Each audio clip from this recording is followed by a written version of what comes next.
welcome to Occupy and Conquer, and we're looking at the electrical things today.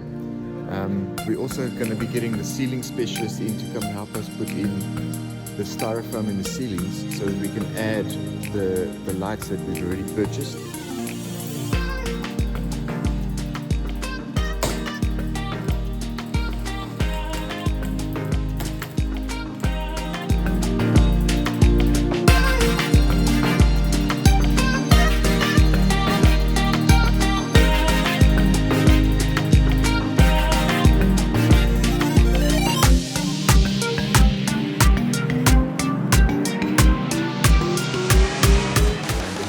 With the electrician who's in the studio at the moment, and he's busy telling us how to add conduit pipes so that we can add as many plugs as we need for the studio. So there's our electrician in here, and we're busy discussing how to get the studio going as well. There's a few things we need to fix since the storms, and we're getting guys in with waterproofing, and some quotes are coming in. Thank you for your support. Do everything we can right now to occupy and conquer Harvester, and we're excited to be in church as soon as possible.